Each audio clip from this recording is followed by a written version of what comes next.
النبي صلى الله عليه وسلم يقول: إذا كنز الناس الذهب والفضة فاكنزوا أنتم هؤلاء الكلمات.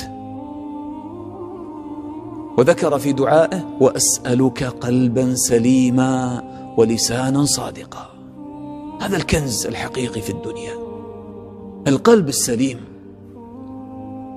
ولهذا أيضا لما نزل قول الله تعالى: والذين يكنزون الذهب والفضة ولا ينفقونها في سبيل الله فبشرهم بعذاب أليم، قال الصحابة: يا رسول الله، أي المال خير فنكتنزه؟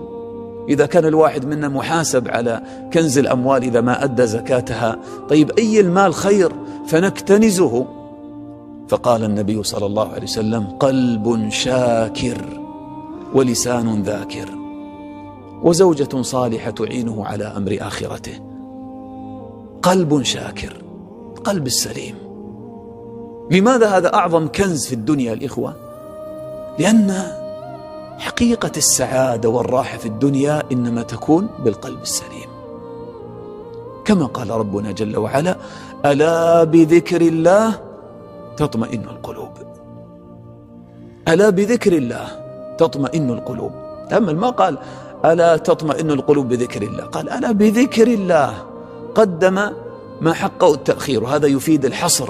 يعني لا تطمئن القلوب الطمأنينة الحقيقية إلا بذكر الله.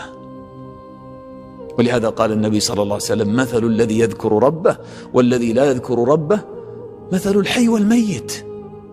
الذي يعيش مع الله ويذكر الله هذا حي القلب، يشعر بأحلى حياة.